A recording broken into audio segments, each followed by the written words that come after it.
What's up, everybody? So today I wanted to show you 5 miniatures from the Breachworld role-playing system.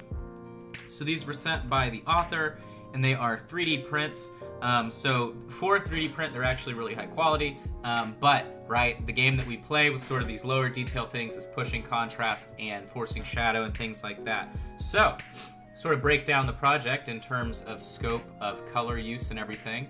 We went for a really deep blue shadow on everything, so you can see the forced shadow there as we make our way around the rest of the character. This sculpt is really cool as well.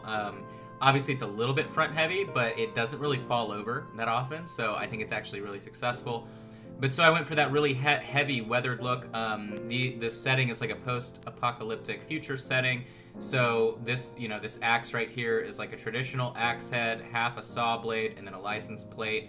And then right here you have this giant chunk of metal, and then what appears to be like a road sign as well. So definitely like a very cool art direction on these. This is like a rock character.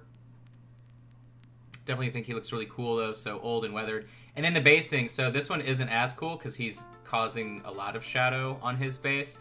But so we did this mix between, and this is green stuff sculpted, so a mix between this sci-fi plate metal and then this organic sort of fungus vegetation.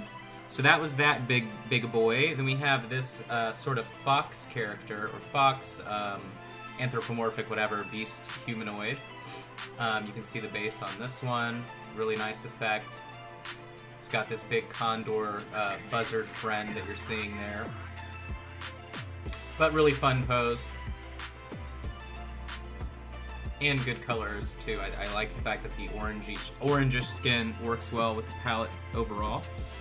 Then we have another rock-skinned boyo here. This one with a very crazy looking sword, tiny little snub-nosed pistol, and then just sort of your standard post-apocalyptic garb. You can see the nice green pants there with a bunch of shading in it. And then the base, you can see the nice deep blue shadow applied there in the back. Gives you really nice contrast depending on which angle you're looking at, which makes all the other details pop that are on there. Let's see. Oh yeah, then we have this guy. He's sort of like this undead, or I don't know, undead. I don't really know. I did a little bit of reading, but so these guys have like energy inside of them that you would see through their like eyes and mouth and everything like that. This sort of like green glowing energy. They have like darker skin. And so with this, really you would just see it out of the eyes, and then you have the heavy OSL. So we have a fireball in this hand, and then the flame sword on that arm as well. And you can see, we have the OSL from it all. And then, of course, the cool base on top of that. So this guy's fun, especially, like you look at him, and he's pretty dynamic in terms of what's happening with the sculpt, and then compared to another sculpt, really cool.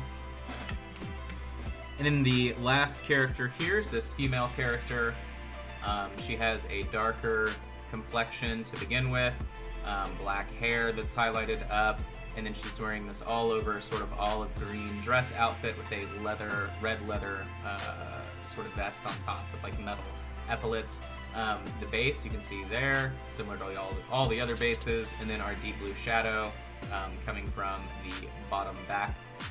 And then in her hand, she also has this sort of like energy disc object, but so there is a little bit of OSL coming from that. You can see it hitting like right about there. But yeah, so definitely enjoyed these. I love doing unique stuff, especially exclusive unique stuff, because you can't really get these very easily, I would imagine. So had a fun time painting them up. I hope you enjoyed it. Check out the gallery as well, and I will see you next time for the next project. Take it easy.